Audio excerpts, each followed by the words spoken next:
Well, today we remember the devastation of Hurricane Katrina 20 years later.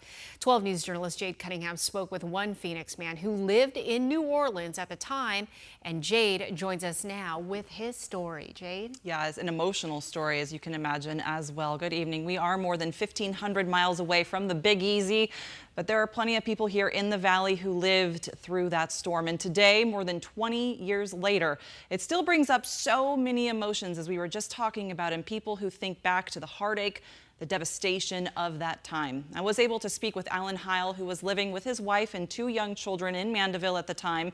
Now, Mandeville is about 34 miles north of downtown New Orleans, and it was hit extremely hard by Katrina and saw a significant amount of strong winds, rain, tornadoes, trees down, flooding. Heil and his family chose to evacuate last minute, the evening before the storm, in fact, because the storm shifted, putting a bullseye on New Orleans. So they said, we need to get out. Heil tells me they were happy they made it out, but with other friends and family who stayed to ride out the storm, you can imagine it was an incredibly difficult time. Brings back a lot of memories, good, bad, and ugly, and everything in between. So the hardest part was just watching everything unravel, from the news coverage. Because so much of the devastation actually for New Orleans came after the fact, right? The levee break, the flooding. So there was obviously very good news coverage, but you just felt helpless.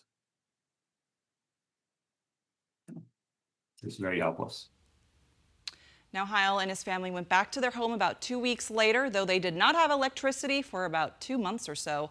Heil described going back home, seeing all the damage as something out of a movie. Luckily, he says his home miraculously was not damaged, though he knows people who lost everything. He also worked in insurance at the time and says he was able to get around some of those barricades into downtown New Orleans. The images of being there during that time, he tells me, are vivid, apocalyptic. Simply, he just cannot put them into words.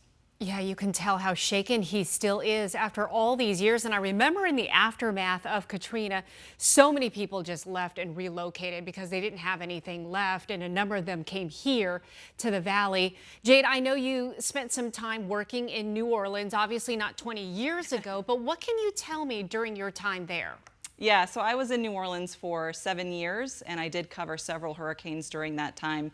I was not there for Hurricane Katrina, but I can tell you every day I was there, you would hear a different story from someone. The good, the bad. You would hear stories of heartache, stories, unfortunately, of death.